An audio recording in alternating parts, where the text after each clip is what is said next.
This is a Blackboard tutorial to show you how to use the main page of Blackboard. Upon logging in, this is the screen you will see. First, I'd like to go over the different sections on the main page.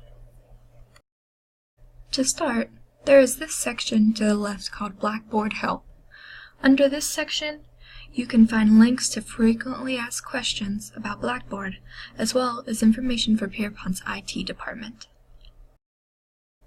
The section titled Browser Test is there to let you know if your internet browser, such as Internet Explorer, Google Chrome, or Mozilla Firefox, is compatible with Blackboard to make for a smoother experience. The section titled Tools has a few handy items that I'd like to point out. Announcements, Browser Check, and Tasks are duplicates of other sections on this main page. The Calendar tool is very handy. It allows you to see assignments that your professor has added on the day that they are due. If there were any to show, they would appear here. Next, I'd like to point out BrainView's Help Now. It is a site that is free to use for Pierpont students that offers online tutoring in many different subject areas.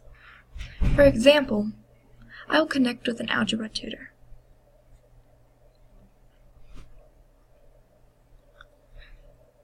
When you connect, you will be able to type to them and they can type back, as well as write on the whiteboard seen to the left. These tutors are available at all hours of the day. There also is the option of submitting an essay for feedback on this site. Next is the Announcements section. This displays announcements from either Pierpont that are sent to the entire student body, or from your professor that are sent to the entire class that you are in.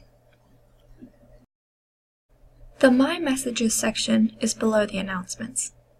Messages is a form of mail that is only available on Blackboard. You can send and receive messages from other students in your classes, as well as from and to your professors. The My Tasks section is a personal online to-do list. You can create tasks and give them a due date. The tasks you create are only available to you. The section below about the Blackboard app is available for download on your phone or tablet. The app photo looks like this. Next, you can see the My Courses section. This is a list of all the classes you are enrolled in. The On-Demand Help section is a duplicate of the Blackboard Help section that I mentioned at the beginning of this video. It lists the same links as available in that section. This number at the top right indicates that you have assignments, messages, announcements, or grades that you haven't yet looked at. Click the number to access these items. Lastly, this is the button to log out of Blackboard when you are done using it.